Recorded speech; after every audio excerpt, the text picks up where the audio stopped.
All right, let's get right into it. There is a massive legal battle shaking up the entire real estate industry. We're talking about two absolute giants, Compass and Zillow, going head-to-head in a fight that could literally redefine how all of us buy and sell homes. So, how did this all start?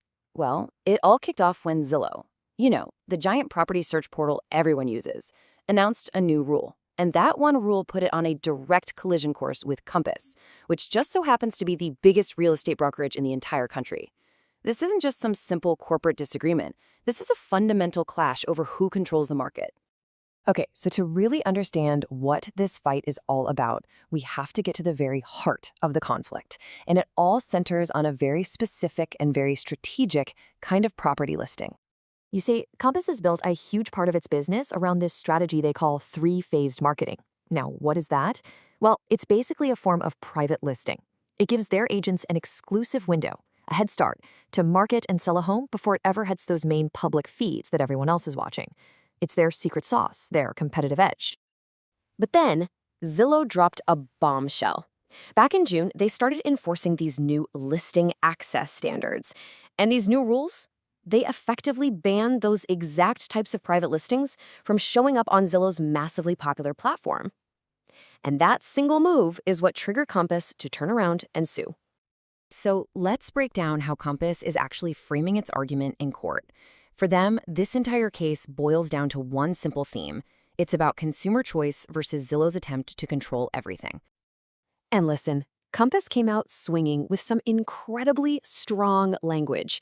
Their lawyers are arguing that Zillow isn't just setting rules for its own website. No, they claim Zillow is weaponizing its massive market power to tell the entire industry how it has to operate, effectively stamping out any creative strategy that challenges its own dominance. Now here's where it gets really juicy. The most explosive part of Compass's case is a very serious accusation: conspiracy. They're alleging that Zillow didn't even act alone, but that it secretly worked with another major player, its rival Redfin, to create this united front against private listings. Now, this is where Compass really starts to lay out its case. They point to this timeline, an April 9th call between the CEOs of Zillow and Redfin. And get this, no lawyers, no notes. That kind of thing immediately raises eyebrows in a legal fight. According to what came out later, the Redfin CEO was told about the policy, said he was thrilled, and that he would likely do the same. For Compass, this is the smoking gun. They're calling it a conscious commitment to a common scheme. So for Compass, the bottom line is that this policy isn't just some small inconvenience. They're in court arguing it causes real, tangible, irreparable harm. It guts their signature marketing program, it makes it harder for them to get new listings, and it basically messes with their entire business model. Okay, so let's flip the coin and look at Zillow's side of the story. They argue this has nothing to do with crushing competition. Instead, they frame this as a move to protect a fair, open, and transparent market for every single one of us searching for a home.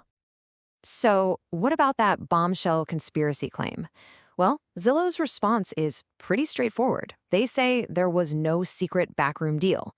What Compass is calling a conspiracy, Zillow says is just a predictable competitive response.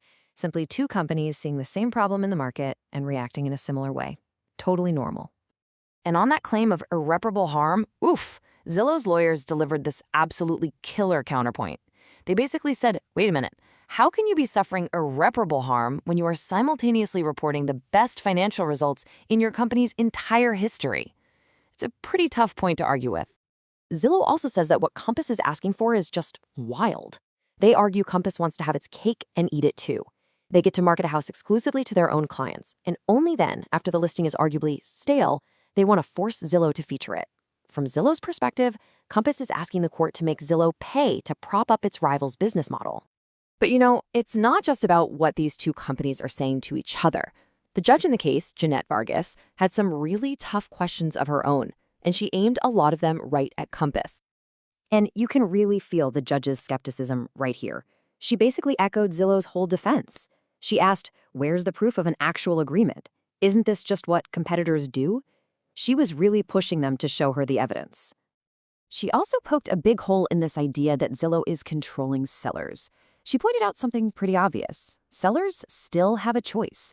They can absolutely use Compass's strategy if they want to. It just means their house might not show up on Zillow. The choice, she said, is still there. So, with all the arguments on the table and the judge thinking it over, what's really at stake here?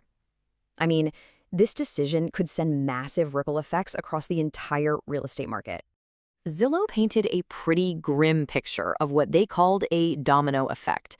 They warned that if the court sides with Compass, it'll encourage one brokerage after another to start holding back their listings from the open market. And what happens then?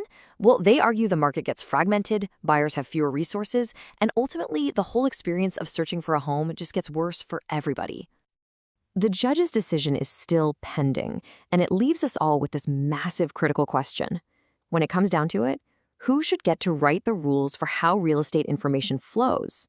Should it be the brokerages on the ground, or should it be the massive online portals where most of us begin our search?